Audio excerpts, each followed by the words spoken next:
At the time when I was feeling fatigued, I just contributed it to stress. This is just how life is. Just this is how we all live now. You know, I would go to sleep. I would get 9, 10 hours, wake up, barely be able to wake up. I just finished my 26th round of chemo. I have more energy now than I did then back in 2024.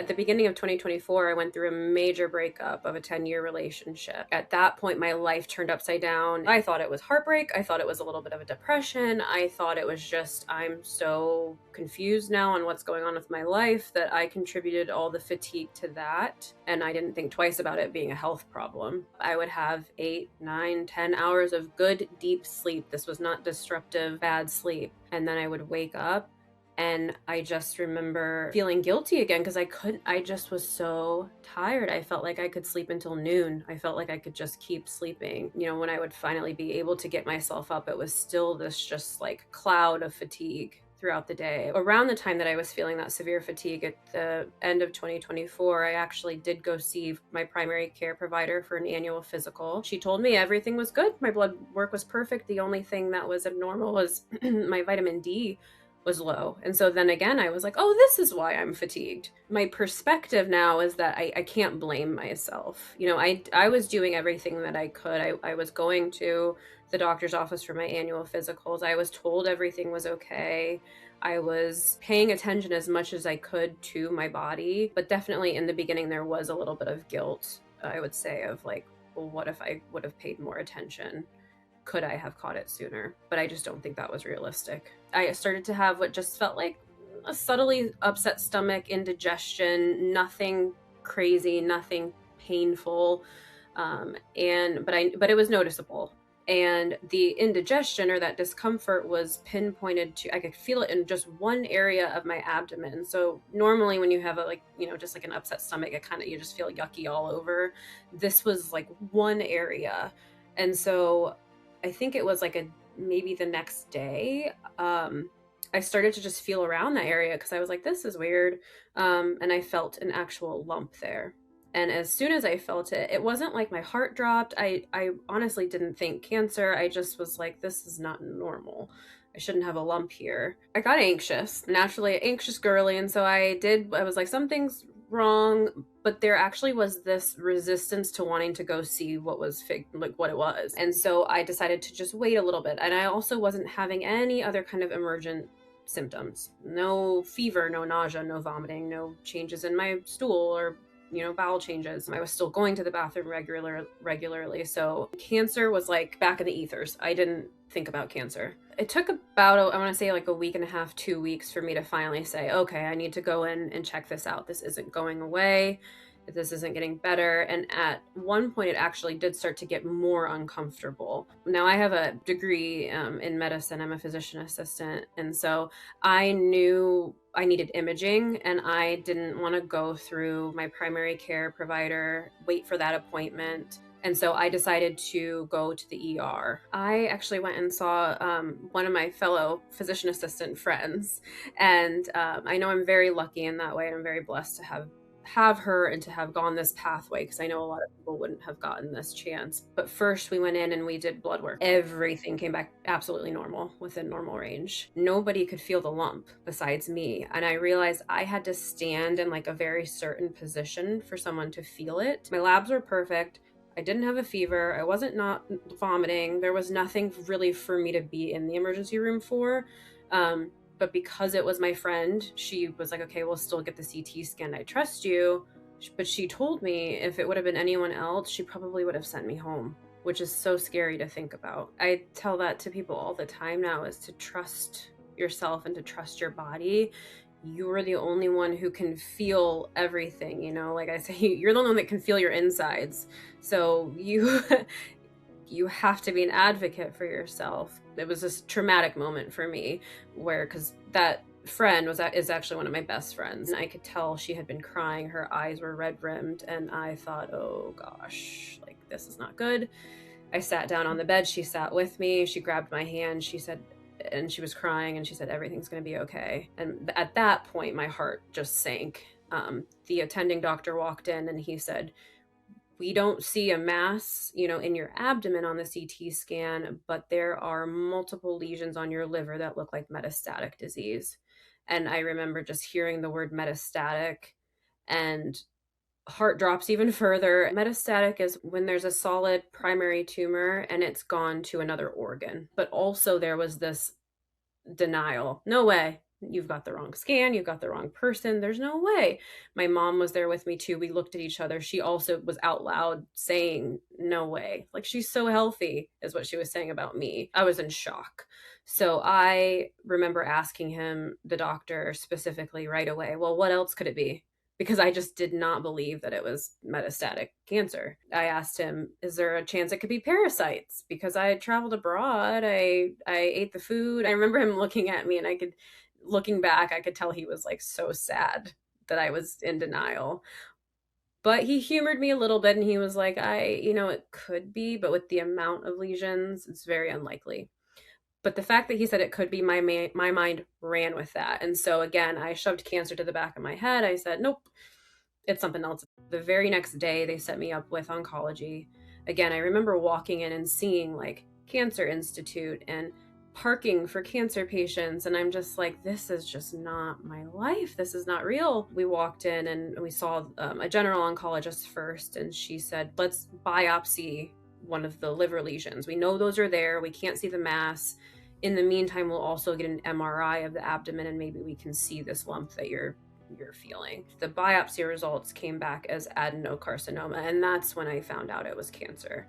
And I'll never forget, my chart is a blessing and a curse with being able to look up your results yourself. But I thought I was still in denial when the results came in. And so I thought, oh, this is just going to give me like the relief that I need. And then when I clicked on it and I saw adenocarcinoma, that is when everything really hit me. I ended up having a colonoscopy and an endoscopy, and that's where they found that it was actually colon cancer. I actually ended up going into more of like a hermit mode after my diagnosis, and this bubble of, I felt like my life had completely stopped, which I know so many of us that get diagnosed with cancer feel that way. But I also was just so taken over by fear that I ended up fear of everything at that point. If I stay in that mindset, I'm putting my life on pause until indefinitely. That started the isolation. I remember just feeling paralyzed to do anything, and it was this compounded fear, like I said, of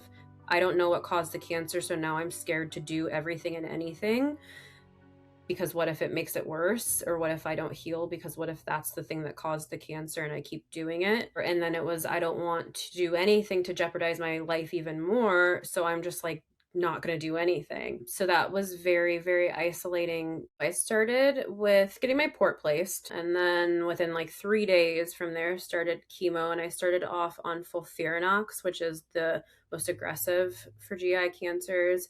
That consists of 3 different chemos in one. I did that for 3 rounds before I ended up getting, I had a really bad reaction to it that was like a rash that spread all over my body, hospitalized me. And then we switched chemos, and I switched to Folfox at that point. And then I also had a Y90 procedure, which is where they put a little bead of radiation up through your femoral artery that goes straight into your liver to radiate part of the liver. Then I had an ablation where they go in with a long needle to burn the tumor.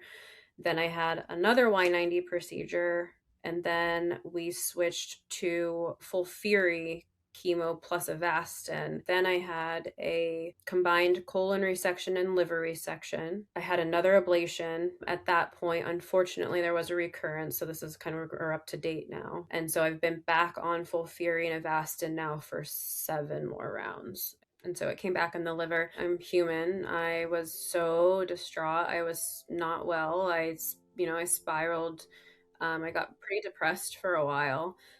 To go from such extreme to, it wasn't even, you're doing well, let's see how things go. It was your NED to now there's a reoccurrence, and you're supposed to be done with chemo in, May, to now I don't know how much more chemo you're going to need, and maybe you're going to need a liver transplant. And it's been wild. So initially I just really let myself feel all of the feelings. I was angry, I was scared, I was obviously very sad. And I let myself feel all of those things. One thing that has anchored me throughout this entire journey has been finding reason in all of this. And I know that that's not everybody's perspective when they go through cancer, and that's okay. But for me, what has led me, and it has anchored me, and it's what's gotten me to the point where I'm at now and kept me going. I can remember it so vividly. And I said to myself, I'm not doing this anymore. Like, this is not how I'm going to do this. And it was like a flip of a switch, even though I had been doing all this other healing work. But in that moment it switched, and I said, I'm going to live my life, and I'm going to start living. And so from there, it was small steps. But since then, I have truly been taking action and living my life. And I can tell you right now that I am living the things that I had dreamt about prior to my diagnosis that I had never gotten myself to be able to do, but I'm doing them now, which is crazy. I say that to myself all the time. I'm like, I have stage 4 cancer, and I'm like living my best life. I'm a completely different person today than I was 1 year ago. And I can tell you that I had been trying to make these changes for years in my life. And it wasn't until cancer that I started to make them. So one of the beliefs that I hold so dear to my heart, and something that grounds me, anchors me, and it did before even this diagnosis, is the belief that everything in this life happens for you.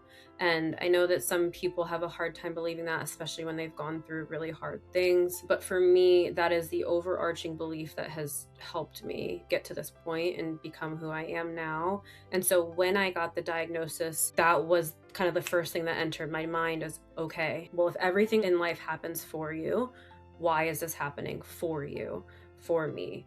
And it's not like I had an answer right away, but it just started to shift my perspective and how I looked at everything. The why is that it has helped me to become the version of myself I always knew that I could be. And I hate that it had to come from something like this. And I don't think everybody needs something like this to go through to become that version of themselves. But for me, I look back and I was on a trajectory where there were so many things I wanted to do in my life, and I wasn't getting there.